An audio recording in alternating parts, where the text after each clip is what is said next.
The ultimate compliment I can give any whiskey. It's not my high scores or some buy more ratings. It's that after I experienced the entire bottle, I liked it so much that even though I have all these bottles, I decided to spend my hard-earned cash to buy another one. So I finished 11 bottles the last couple of months. It includes some allocated, some unicorns, or even a Buffalo Trace Antique Collection whiskey. And I'm gonna let you know out of all those, which ones are gonna be a buy more or a never more. Oh yeah. Welcome to Whiskey. My name is David, and with new whiskeys seemingly coming out every single day, and with your collection, especially my collection, getting bigger and bigger, it's gonna take some delicious whiskeys that comes at really good prices for me to experience the entire bottle, finish it, and then decide, you know what, I wanna get another one.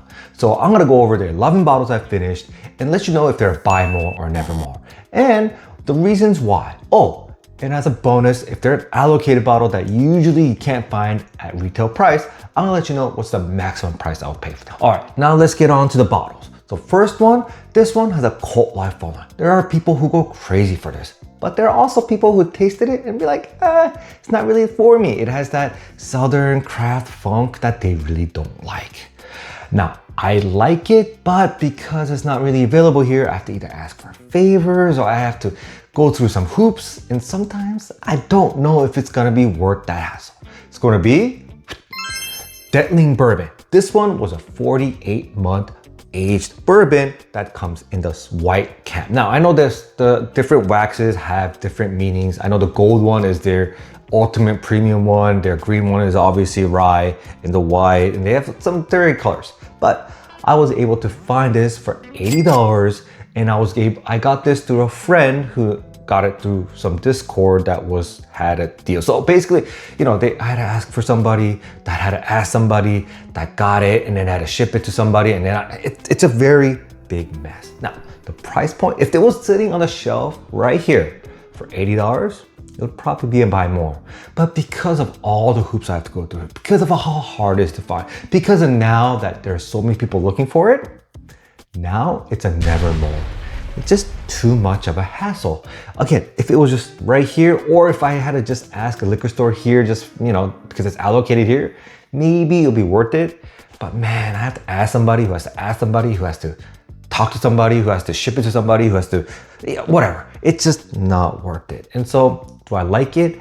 Absolutely. I absolutely enjoy it. But because of the hoops I have to go through, unfortunately, it's a nevermore.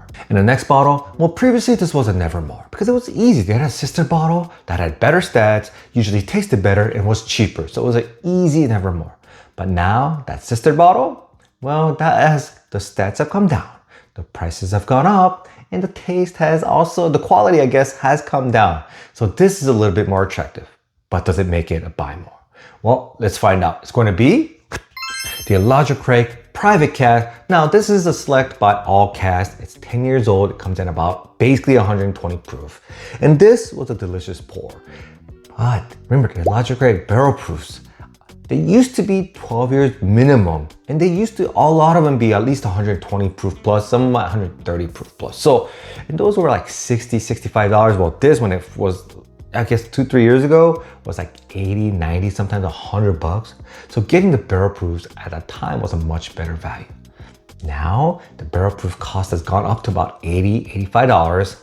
And the age has come down now to even single digits for the C925. And the proof was also, it's not that high anymore. Sometimes it's even like 1-teens, like it's not even 120. It surely doesn't get up to 130 very often. And so, with the prices being kind of similar now and the age and everything being similar, are the single barrels a better pick?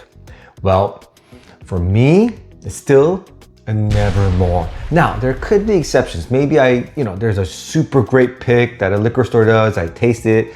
It's fantastic. It's like $80. Maybe I'll buy it. But those will be exceptions. If I see another one and I never, I don't see it, even if it has, let's say, great stats, right? 11 years, 130 proof, will I just buy it blindly?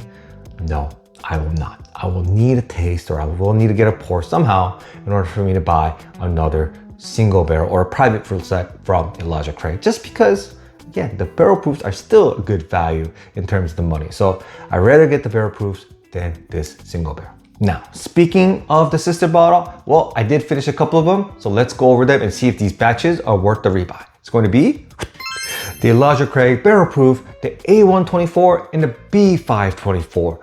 Both of these I got for about $65. So again, great value. Even if their age has come down and the proof is not as high as it used to be, it's still one of the best values in bourbon, especially now that they're kind of readily available and you can find a barrel proof on the shelf basically almost anywhere, especially here in Southern California.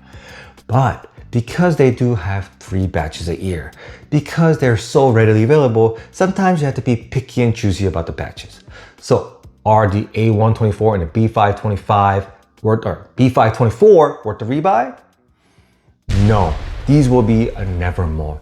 And I kind of gave it away already. The B525 batch I got recently was an awesome one. So I rather get another one of those or get a new one than get these past ones, because these were good bourbons and these were, you know, good as in Elijah Craig Barrel Proof good, but they were not outstanding, they were not unique, and they were not memorable. So I enjoyed them. I think they're a good one-time buy, but to get another one, no, not of these batches. And the next bottle, well, this is a finished bourbon. And I usually don't like finished bourbons, but this company does it really well. They complement the whiskey, the bourbon with the finishes. It's not overwhelming, it doesn't overtake anything. You get all the goodness of a traditional bourbon, you know, caramel, vanilla, orange, but you get that finish a little bit in the mid palate, but really in the finish, and you're like, okay, that's where the finish is, and it's like, it's pleasing, it's really delicious. But still, it is finished and it is expensive, around $8 to $9. So I really had to think about it if I wanted to buy it again. It's going to be Barrel Cask Finishing Series. This is the ice wine cast finish, and this one, well, I got it luckily as a gift from Barrel, but these do go for about $80 to $90 depending on the area. Now, again, finished whiskeys, finished bourbons, not my thing, but this one was done really well because it was ice wine. I thought it was gonna be sweet. I thought it was gonna be even sweeter than, let's say, some maple or honey finish cast. But no, that ice wine really didn't hit me until the finish, and then you get that grapey sweet that complements the bourbon. That just gets it, you know what? It's a little bit of a sweeter bourbon, and so I really enjoyed it. But they do have a lot of finishes, and the Barrel, not only Barrel, but a lot of people have some great finishes. So was this outstanding enough for me to buy another one? No, for me, this is a never more. It's good. If you never had it and you like ice wine or you like sweeter wine, this is actually a really good one to get just because of how well it's done. And I think it's really enjoyable one time, but I don't want to buy another one of this. I would either buy a new one from Barrel or get a different finishing series just to have it change up a little bit. So I really enjoyed it, but to buy another one, it's not that good.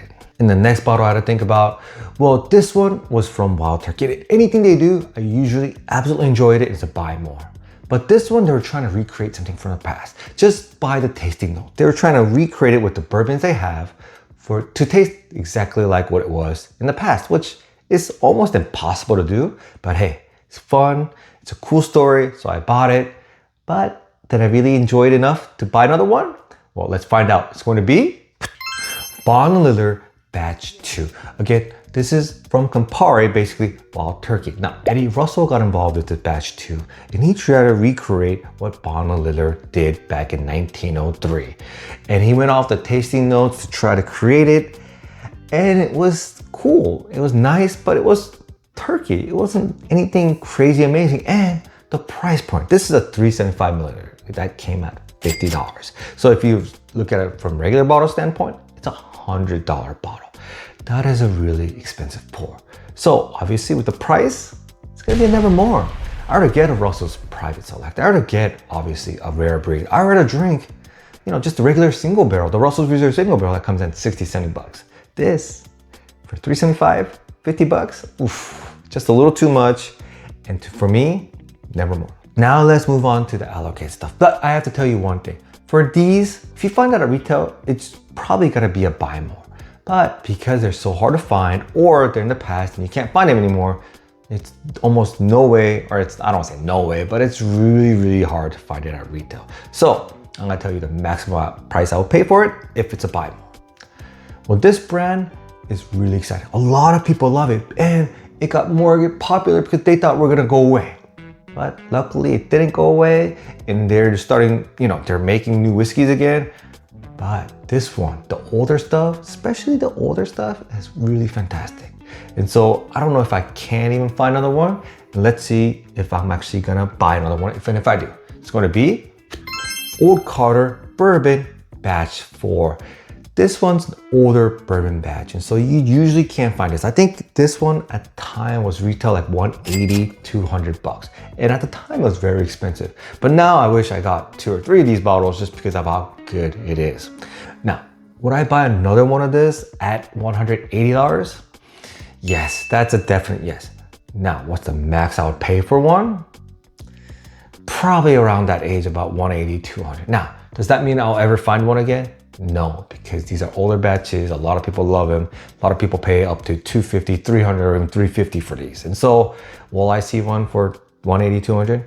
No, but I really like their American whiskeys better. And so, if I had to buy another Old Carter, it would definitely be in the American whiskey series. Their bourbon series is good. If I find it at retail, great. If I don't, I'll move on. Now, I want to take this time to thank you guys for watching my videos. Watching just a regular guy talk about whiskeys, which is very, very flattering and absolutely appreciated. And of course, my Patreon YouTube members, you guys keep this channel going. And every time the like count goes up, the view count goes up, or I get a new member, oh, trust me, my motivation and strength to make another video goes up and up and up. So thank you for all your support, and thank you for watching. And the next one, everyone knows this brand. Everyone knows it by one name. It's like a Brazilian soccer player. It's like a Pele, Neymar, it's Ronaldo. It's just, you guys all know everything by one name. And you know what? This whiskey doesn't fall far behind from those legends. It's gonna be Stag Batch 23C with a retail price of about $65, $70. Obviously, if you find it at that price, you buy one, you buy a case, you buy 3 cases, whatever you can, right? Because it's just so hard to find at retail price. And 23C is one of my favorite batches. I know a lot of people didn't like it because it came out at lower proof, but to me that lower proof gave it a little bit, I guess, more sweetness, a little bit less cherry and more chocolate sweetness. And so I really liked a little bit of the off-profile Stag. And so it's a really good batch. So what's the max I would pay for this? It's going to be $125. I think for a Stag, $125 is a good price point. You remember, these are rumored to be about 8, 9 years old, and they're castrated. And so you wish, or not you wish, I wish, everyone wishes that they could find it for $65, $70. But I think that 125 price point is a good point for Stag. These days, anything in that price range, 8, 9, 10-year castrated, they're all about $120, $130. I mean, Rare Characters like that, Nashville Barrel Companies like that, River Roots is like that. I mean, anything that you see is in that price point. So why as well just buy a Stag rather than those? And so, again, do I wish I could find it at retail? Yes. But if not, and you haven't had one, I think up to 125 is a really good price point. Now, next one, everyone loves it. It's one of, a lot of people call it their whiskey of the year or favorite whiskey of all time. And I'm actually on the other side. Now, it's a really, really good whiskey, and at retail price, it's definitely a buy more, but it's not, I mean, for me, it's not that good. And there's plenty of alternatives in order for me to not pay the secondary price. It's gonna be the Jack Daniel's special release, the Coy Hill, the 2024 version. And this one came at 122.8 proof. Again, Coy Hills are amazing. A lot of people love them, especially the 2021 version, which again, came out much higher proof, some, and even on the 150 proofs. Those are ridiculously expensive. Now the 2024s were a little bit lower proof, so I believe the secondary or the prices that I see this go for is about $300 to $350. Would I buy it again at that price? Oh, hell no, I would not. And especially given that, again, I enjoy them. I think it's one of the better Jack Daniels, but I don't think it's a great Jack Daniels. I don't think it's the best Jack Daniels. I definitely think the Jack 14 is better, and the single barrel proofs kind of, give you about 90% of this experience. So I don't think it's worth that type of secondary. Now, what's the max I would pay for another one? $150. Again, I know, I'm not gonna find it at that price, and so that means I'll probably not get it. I'll probably not buy another one, but I'm okay with it. I had this bottle, I absolutely enjoyed it, and now I can move on to the next one. And the next bottle, this is what I want to call the perfect bourbon. I mean, yes, it did finish number 2 in my whiskey of the year in 2024. It should have finished number 1. I don't know. Maybe I was just going crazy with drinking all that whiskeys, but either way, it's the bourbon. At the retail price of $250, I wish I bought many. Unfortunately, I didn't buy as many as I should, and now I regret it. But it's going really expensive in the secondary prices. And so let's see if I'm gonna pay that price to buy another one. It's gonna be Russell's Reserve 15-year. Again, MSRP of $250. Secondary prices now have gone up to $600 to $600, like almost $700. And so would I pay that to buy another one of this? Oh no, I would not pay that much money for it. But what's the max I would pay for another one? This is probably gonna, blow people's minds, but I would pay probably $400 for another one. I mean, again, I want to call it the perfect bourbon. I know that label usually belongs to the William LaRue Weller, but for me, that is a wonderful bourbon, and it goes into thousands of dollars. This one, I don't know, man. It has everything. It has the oak, it has sweetness, it has the bitterness, the fruit. It has everything you want in a bourbon. It's aged great. The proof is right there, and it's amazing. So would I get, if I saw it on the shelf for $400, would I have to get another one? I would. But these days I see it for $600, $650, $700. And so those are gonna be not the price for me. And then the last one, this one at the retail price of $150, $180, you buy it all day. Just like with the past allocated ones. But this one's the most expensive in the secondary. I believe it goes for like $700. And it's a really, really great bourbon. So I wouldn't buy it at secondary prices, but man, I probably would pay just under that. It's gonna be the George T. Stagg, the 2024 version. And this one comes at 136.1 proof. Oh, obviously George T. Stagg is part of the Buffalo Trace Antique Collection. It's one of the most sought after bourbons every year of all time, whatever. And I was really lucky to be able to enjoy this bottle. I bought this for $400. And so I was really lucky. And obviously at $400, it's an absolute buy. Now, it's a very expensive. I know a lot of people's like, no bourbon is worth over $100 or $200 or whatever. And I agree with that. If you just judge any whiskey by the whiskey inside, I don't think there's any bourbon that you could buy, you should buy for over $200. But when you bring this out, just like with the Russell's 15 or the Stagg or the Coy Hill, it brings out the joy in the crowd, right? You're sharing something special with the people around you, your family, your friends, or even yourself. I mean, sometimes you just want to drink something that's absolutely special and absolutely unique. And I think there is a price to that. Just like you would go to a really fancy restaurant, or you would buy a really fancy like watch or shoes, something like that. If you just judge by the time that it could tell, obviously no watch is ever worth more than $30, right? If you just want to tell time. But it has a lot more to do than just that, just like this whiskey. And so would I buy it for $400? Absolutely. Would I buy it again for the secondary price of $700? No. So what is the max I would pay for this? $500. It's for the experience. It's, again, when I bring this out or when I have it, it just feels like I'm a winner. I made it in life. Now, I know that's weird, but it's sometimes, I don't want to say small things. $500 is a really expensive, money. It's a lot of money, but it's like taking joys in that. Taking joys in something that you love, that you cherish. And you can, again, share it with friends, share it with family, or share it with me. Definitely share it with me, but sharing it with just rewarding yourself for all the hard work that you do. And so I wish, obviously, with any of those whiskeys that it was available on the shelf for $180 or whatever the retail prices are, of course. But scarcity and demand, And with the limited supply, the prices are just the way it is. And so if I see it for 500, I'll probably buy another one. But all right, leave in the comments. What's the bottles you finished in the last couple of months? And which ones would you buy more or never more? And out of the ones I finished, which ones would you buy or not buy again? Thank you so much. I'll see you guys next time.